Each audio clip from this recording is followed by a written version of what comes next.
जो आऊं सौटया मुझो नालो महमूद उर्सा प्रेस कल में आया आहियूं त असांजो सिंध हुकूमत के अर्ज़ा है, ग़रीब माण्हू अर्ज़ा है, निमाण्हू अर्ज़ा है त असां सां इंसाफ़ कयो वञे।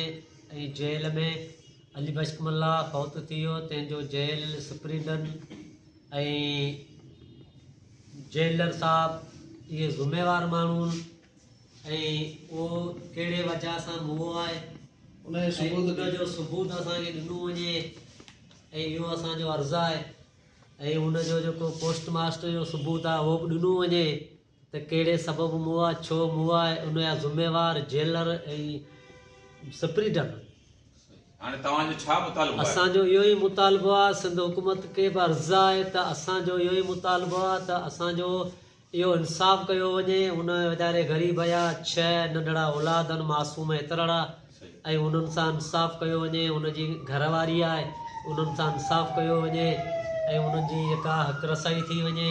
तंहिंजे लाइ असांजो इहो ई अर्ज़ु आहे, सिंध हुकूमत खे अर्ज़ु आहे।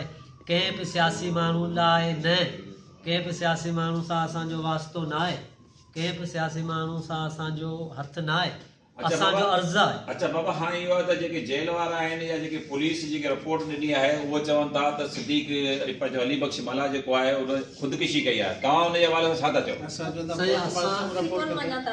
इहो था चाहियूं त माना एतिरा क़ैदी वेठा आहिनि जेल में, जिन बि क़ैदी वेठा आहिनि उहे पाण खे फाई नथा ॾेई सघनि। हीअ मामूली केस वारो माण्हू, मोटरसाइकिल जे केस वारो माण्हू, उहो कीअं थो पाण खे बचड़ियाल माण्हू जंहिंजा 6 बचा, सो पाण खे कीअं थो फाई ॾेई मारे सघे त आऊं वञी पाण खे फाई ॾेई मारियां, मुंहिंजा पोयां बचा ज़तीब थी वञनि। पोस्टमार्टम जी रिपोर्ट जे इंतज़ार में आहियो या छा? तव्हां वधीक चवण पोस्टमास्टर हिन ॾींहं ताईं न मिली आहे ऐं असांजो इहो ई अर्ज़ु आहे सिंध हुकूमत खे त असां सां इहो इंसाफ़ कयो वञे। ऐं जेको सो पोस्टमास्टर अञा ताईं न मिली आहे ऐं ख़बर न आहे छा आहे। पोस्टमास्टर पुलिस पाण कराई आहे, पाण खणी वई आहे, पुलिस पंहिंजे मार्फत कराईंदी, को असांजे मार्फत कराईंदी छा? सही,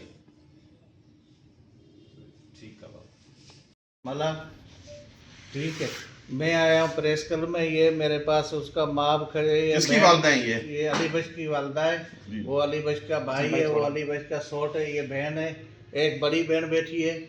मैं ये बोलता हूँ तो हमारे कोई सियासी मसले का रंग नहीं है हमारे को। हम ये सिंध हुकूमत से अर्ज करता हूँ तो हमारे से पोस्ट मास्टर की रिपोर्ट लेके हमारे से इंसाफ चाहिए। सही, यही मैं अर्ज करता हूँ। जो रोड कर बंद कर रहा है हमारा उससे कोई ताल्लुकात नहीं है, वही नहीं है, हम उससे रास्ते में, वो हमारा कोई कसूर नहीं है उसका। ये सारा रिश्तेदार मेरे साथ में ठीक इसे आए ठीक है। मूंखे रात जो 9 बजे फ़ोन आई, उर्स ॻाल्हायो त पंहिंजो छोकिरो जेल में मरी वियो आहे, तव्हां सिविल अस्पताल अचो। असां राति जो बेतासीं त सिविल जज वेठो, उन चयो तव्हां सही करियो, पोस्टमार्टम करायूं ऐं अवां लाश रिसीव करियो, अवां सां पोस्टमार्टम ते निसाब थींदो। असां जज साहिब जे चवण ते लाश कयो, असां खणी दफ़न करायो। असांखे अञा पोस्टमार्टम रिपोर्ट कोन मिली, असां सिंध हुकूमत खे रिपोर्ट कयूं त असां सां पोस्टमार्टम ते निसाब कयो वञे। जे असांजा कातिल आहिनि त उन्हनि सां हक़ रसाई थी वञे। इहो ई असांजो बयानु आहे। असां सुबुह राति जो 12 बजे लाश खणाए ॻोठी वियासीं। असांखे जज साहिब यकीन ॾियारी त बाबा अवां सां पोस्टमार्टम ते निसाब थींदो। डॉक्टर चयो, मकली ऐसे चयो कि बाबा अवां सां हक़ कराईंदासीं, नाक कोन कराईंदासीं। असां अॼु सुधी न अस्पताल विया आहियूं, न मकली थाणे ते विया आहियूं। बाक़ी जेके माण्हू रोड बंदि कनि विया हुआ, शिराजिन कराइनि विया, दरदारी पिया कराइनि, उन्हनि में असांजी को बि उन तालुकात कोन्हे। न को शिराजी कराईंदा, न को दरदारी कराईंदा। सियासी मसइले में असांजी का बि कोन्हे। असां अलीसन साहिब खे चवंदा त जेल नोटिस वठी असां सां इंसाफ़ करे।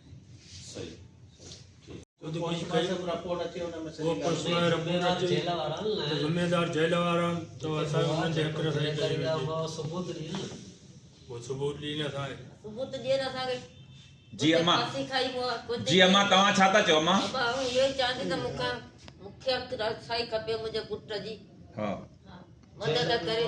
जेल में मुआ ईअं फांसी खाई हुओ, बच्चा 6 बच्चा 6 नंढड़ा कोला कोन थो मरियो सघे। कहिड़े बि हिसाब सां मुआ असांखे जेको पंहिंजो हक़ रसाई खपे। असांखे हक़ जो फ़ैसिलो अदा करणु वठी आहियूं। भार इहो ई मूंखे करे ॾियो। भुले कांदी वो भुले कांदी वो रंडड़िया बोला केड़े दर्ज बेदर्ज